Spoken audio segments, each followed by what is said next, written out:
Harvard Business Review has indicated that 70% of strategic initiatives fail. Now, all statistics are wrong. From my perspective, this will be information that they can actually glean. They can actually ask people, what was your strategic initiative? Did it succeed? Practically, what I see from a business standpoint is that more than that would be failing in terms of the visionary, because a lot of the time, the strategic initiatives don't even get off the ground. So these are only the ones that actually got off the ground that were actually reported. So many times I'll see, and some of you may actually feel or understand what this feels like.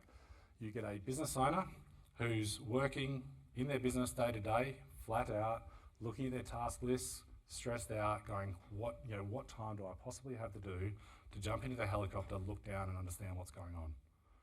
Okay, so that's why it's so critical to make sure that all the data that you're receiving is valuable, it's quick, it's timely, and it's actually providing you with insight. Okay, so the question is then, why do the strategic initiatives fail? Critically, what I'll see is misalignment. In my role, I'll see a lot of the time the misalignment of the finance function. I would say either through the controls that are in place in the finance function, so the finance team having some controls in place about expenditure and the use of funds and so on and so forth that are not aligned to what the executive or the strategic direction is, or lack of communication and alignment at an operational level on what those strategic initiatives are, lack of or underinvestment into strategic initiatives. I can't tell you how many times I'll walk into a meeting to do a business review of how you're going against budget, and you'll look through the budget, and then you'll have an operations person in the team who's non-financial, and they'll be missing their strategic objectives. And the end answer is all the conversation from a finance arm is, we've got to reduce costs, we've got to reduce costs, we've got to reduce costs. Now that's obviously valuable when those costs are not adding value to the strategy, but if you've got a strategy and a strategic initiative, you need to make sure that you're actually investing funds, allocation of resources towards that strategic initiative, and invariably that doesn't happen. Next three are on data. So there's either too much data, just a sea of data, and absolutely no insight. Put your hand up if you have that feeling. I'm getting all this data, but what do I do with it? So that's a really common scenario.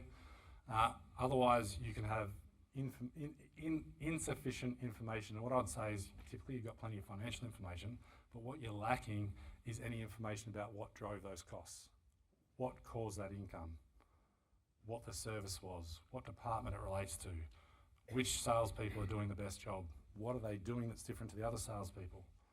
Like this sort of granular level of information should be available to you in the business, because the whole idea is to track what's going well or not, to do more of what's going well and less of what's not. Okay. The other one, which is absolutely typical in my clients, and I'd say to me as well internally, my team would tell you, is underestimating the time to implement these initiatives, just not allocating enough time.